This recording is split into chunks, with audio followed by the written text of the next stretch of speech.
Are you afraid of dying? No, not at all. Do you think you go somewhere? No.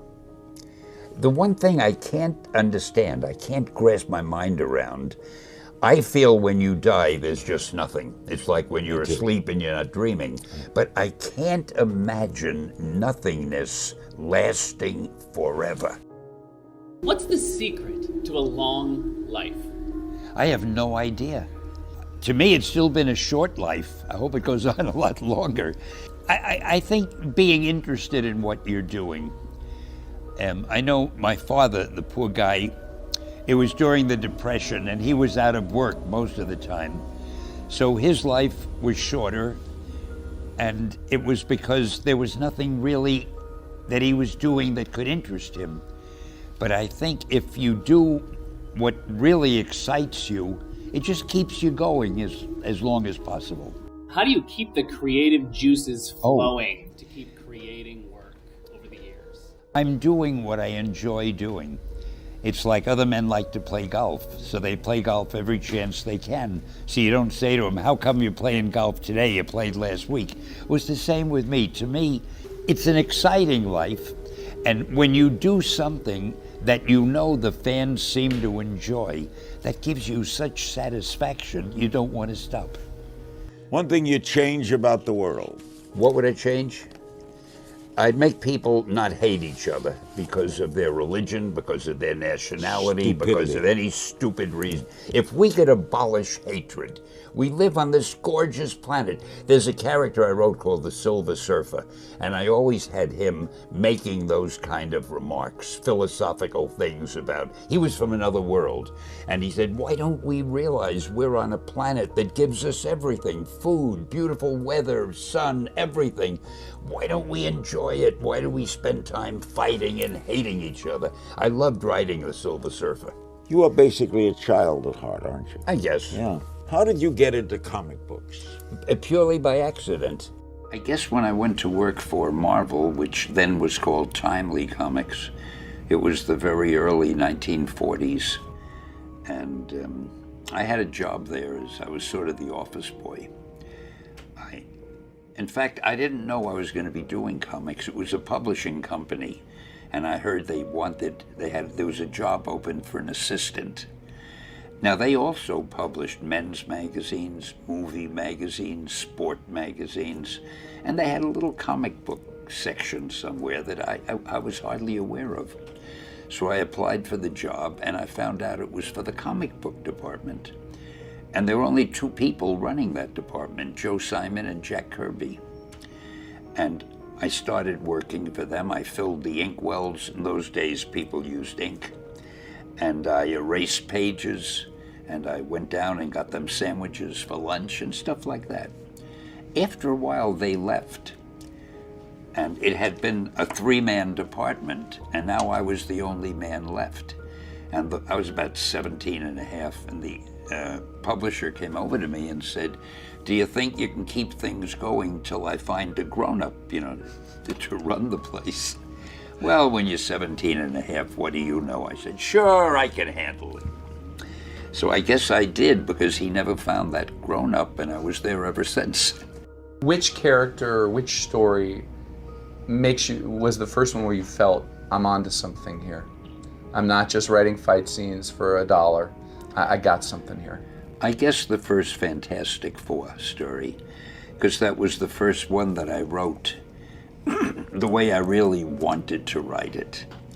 Up until then, I was just trying to please my publisher, and he had no respect at all for the readers. He thought they were either very, very young children or semi-literate adults, and he felt, just give them action, that's all they want.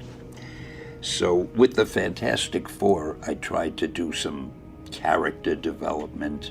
I gave each one his own distinctive way of speaking, things like that. And that was not what my publisher had wanted, and the reason I did it was I was thinking of quitting at that point, and my wife said to me, before you quit, why don't you get it out of your system? Do one story the way you'd want to. The worst that could happen, he'll fire you, but you want to quit anyway. So that's when I did the Fantastic Four. And strangely enough, it sold very well. So my publisher came in and he said, hey, how about doing some more superheroes? The one thing I would suggest is it's important to please the person you're working for and so forth, but you've got to please yourself. You've got to do something you think is terrific, something you would love to see if somebody else had done it.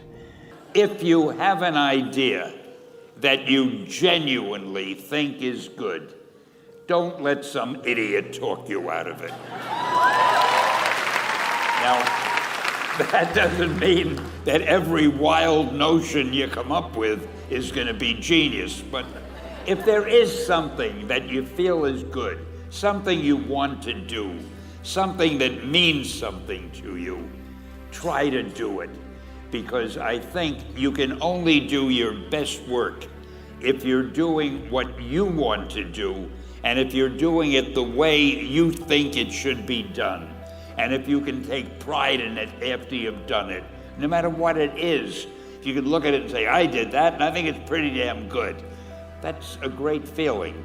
So don't let idiots talk you out of something that you think is good.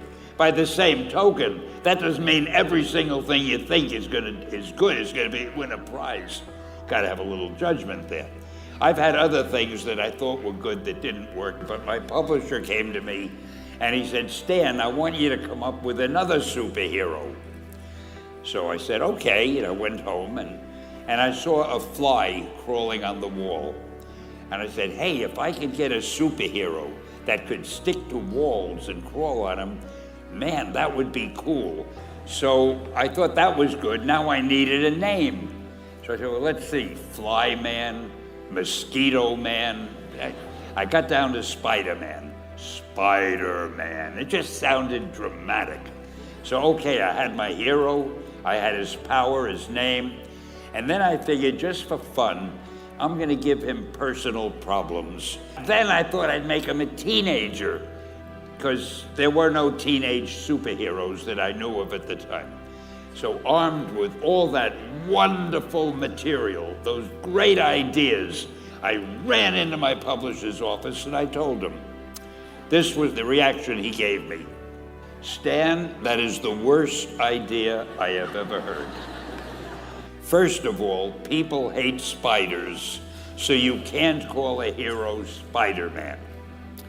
You want him to be a teenager? Teenagers can only be sidekicks. And you want him to have personal problems? Stan, don't you know what a superhero is? They don't have personal problems. Well, I left the office disappointed, but obviously a much wiser man. And I couldn't get Spider-Man out of my system. So we were about to kill a magazine. I think it was called Amazing Fantasy.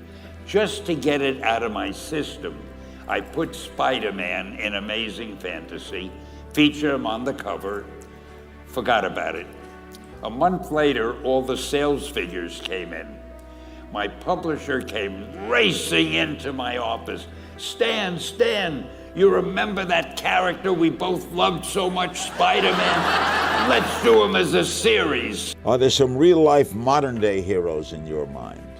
Who in the world do you admire a lot? There are a lot of servicemen that I meet when I go to conventions and we talk. People in service in this country I have great admiration for. I have great admiration for people who do anything well. I don't care whether it's writing or drawing a comic book or making neckties or athletics or anybody who does something well, I admire. Tell me about meeting Stan. Well, first of all, I love what you said, and let me just say to the family and to the legions of fans that I remember Stan as a true gentleman who had this glint in his eye. He's a creative genius. He thought outside the box. He created a whole universe that changed the lives of many people, mine included. Stan, God bless you. You're one of the greats. Hi, heroes. This is Stan Lee coming at you. Want you to know, Marvel has always been and always will be a reflection of the world right outside our window. That world may change and evolve, But the one thing that will never change is the way we tell our stories of heroism. Those stories have room for everyone, regardless of their race, gender, religion, or color of their skin. The only things we don't have room for are hatred, intolerance, and bigotry. That man next to you, he's your brother. That woman over there, she's your sister. And that kid walking by, hey, who knows? He may have the proportionate strength of a spider. We're all part of one big family, the human family, and you're part of that family. You're part of the Marvel universe that moves ever upward and onward to greater glory.